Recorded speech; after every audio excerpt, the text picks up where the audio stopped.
Hey, I'm Ryan McCaffrey with IGN, joined by my Xbox partner in crime, Mitch Dyer. That's me. And we are here to do the first of 10 weekly recaps on Spartan Ops for Halo 4. I guess that means I have a job for 10 more weeks, which is nice. It's guaranteed employment for at least 10 more weeks.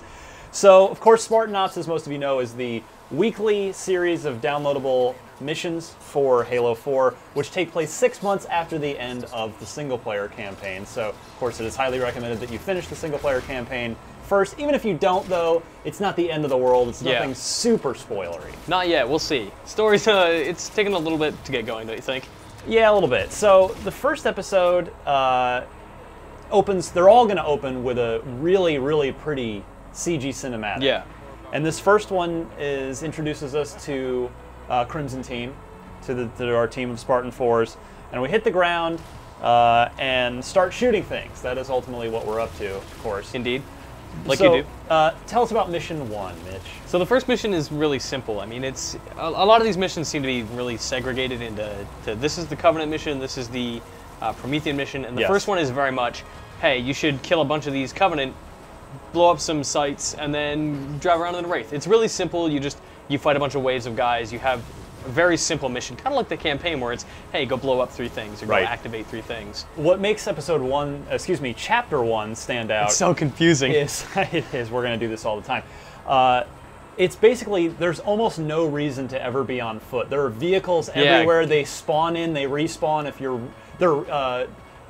you could have a Wraith the entire time if you want. Oh yeah, we died tons playing on Legendary, and we respawned next to like 4 ghosts and 2 Wraiths. Yes, ghosts, Wraiths, even Warthogs as well. Yeah. Just about all, at least those vehicles are all there. I think there was even a Gauss Warthog, I believe, that spawns at the start as well. So however you want to do it, and it's pretty simple, just wiping out each one, but it's fun because you do just get to spawn in as much as you want, set it to legendary difficulty so you can get all the, not only there are a couple of achievements for doing episode 1 on legendary, but there are some weekly challenge points as well within Halo 4. So that brings us to mission 2, Sniper Alley, which is just exactly what it sounds like. Indeed, yeah, it's lots of long sight lines. Again, this mission is entirely Covenant. Not so many vehicles. This one's like heavily on foot. Actually, there aren't any vehicles in this one. You're mostly just kind of fighting through walkways, activating buttons, taking out turrets, fighting elites with swords, and then the end is kind of where it all culminates, right? Like you have this big valley, and you can get sniper rifles, you can get your the railgun, and there's towers and dudes just coming through that bottleneck. But yeah, between you and this big valley is just a choke point. I love that mission. Which I have every time we've played it, and I've probably played it 3 or 4 times by now. Yeah. Once for the review, once again when the game came out, and then you and I were grinding through it again for the challenge points. Yeah. You know, every time I've hung back with the DMR. Sniper rifle. Well, I go forward like an idiot. And just try to pick, because there are scores of elites. Yeah. Many of them on Legendary holding fuel rod cannons, which on Legendary will kill you in 1 hit. Even the grunts have fuel rod cannons. Even the grunts. It's nuts. So it's actually, I think that second mission is the shortest of the 5. Oh yeah, we've blasted through that one. It takes about 15 minutes or so, maybe even a few minutes less. Then things change up a bit for mission 3. Which one is mission 3? The one with the snow and all of the Prometheans? Yes, that is where you first jump in with the Prometheans. Yeah. And, start out against a bunch of crawlers. Yeah, this mission actually, to me, I don't know about you, but this one stood out as maybe the least exciting because it's a bunch of crawlers, which they're fun to shoot, one-shot kills.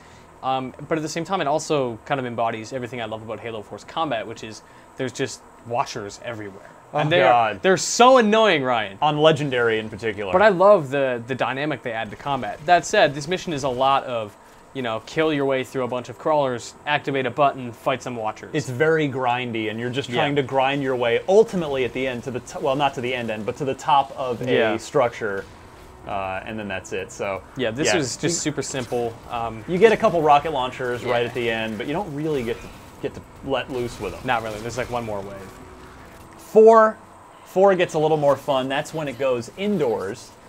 Yes, in the cave. Yes, to a spot where it's night-tastic in there. Yeah, they're everywhere. I mean, that's one thing I like about Spartan Ops is each level is giving you a look at different kinds of enemies, right? Like yes. The first level is a lot of grunts and a lot of elites. The second one is a lot of jackals and a lot of elites. The third one is a lot of watchers and a lot of crawlers, and it just kind of cycles through these enemies, and you go to the night level, and then the final level, which we'll get to in a minute, it's a lot of knights and watchers. It's very sectioned off. It's a lot of, hey, this is the enemies you're going to fight for 10 minutes, and that's it. There's not really a whole lot interesting in terms of how the mission changes, but moment to moment, like each mission is different, is what I'm saying. And what remains to be seen is whether it's designed that way on purpose, whereas this one being the first episode is really meant to be an introductory thing, and the variety and complexity will ramp up in subsequent episodes. I hope it does, because I think as it stands now, it's a good introduction.